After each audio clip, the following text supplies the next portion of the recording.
Why are you not doing webinars?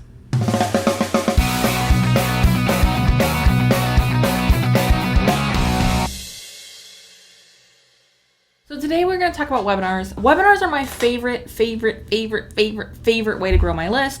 A, because it has a big immediate impact. I can say, hey, I'm having a webinar next week. I get lots of signups and I increase my list size, which is fantastic. But also because I get to provide immediate value and I get to immediately engage with people through the chat underneath, through my emails. I get responses. So I immediately get to kind of hang out with the people who are added to my list. And that's a really important aspect for me as far as my business goes, is having a real community where I connect and talk to people, because that's my favorite part. Through talking about webinars in the last couple of webinars I did 2 webinars about webinars in September, and then also through my Business Amplifier Mastermind group, this has kind of kept coming up. These are 3 reasons I get for not doing webinars. I kind of want to push back on those today because they're not valid reasons to be holding you and your business and your brand back in this way. So the number one reason I get is that they're afraid no one's going to show up. And that's simply, it's a silly reason to not do something, is if you're afraid that other people aren't going to join in. You have to try it. Your first webinar, I will be totally honest with you, probably won't be super well attended. However, you keep pushing through and you keep doing it, and you'll find that you get more and more signups because your community is going to grow and grow and grow. That's going to lead to more exposure for your webinar. Okay? Reason number 2 I get a lot is they don't know what they're going to talk about. And see, here's the thing, is you have content all over the place already. Your blogs, your podcasts, your videos, whatever it is, your programs, all of those can be webinars. Repurpose your content. A really great example of this for my business is the Launch Your Podcast webinar I've done 3 or 4 times. I've got coming up later this year.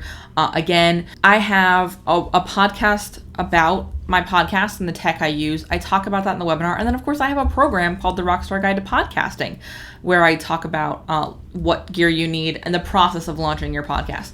Now, obviously, in the podcast episode, I didn't go as deep as I do in the webinar, and I don't go as deep in the webinar as I do in the paid program, but it gives you a really good chunk of information. So whether you buy the program or not, you're able to start your show and learn something.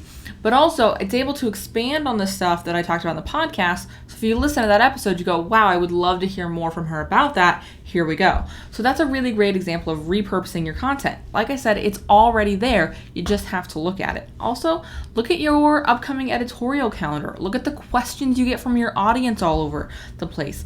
Those are really great content ideas for your webinar. Reason number 3 is my least favorite reason, and that's because I hear, I don't have the technology, or the technology is too expensive. And that's not true. And we know this because you can run your webinar totally for free using Google Hangouts on Air. In episode 3, I think it was episode 3 of this show, I actually showed you how to run a webinar through Google Hangouts on Air and set it up through live events. I walked you through that process.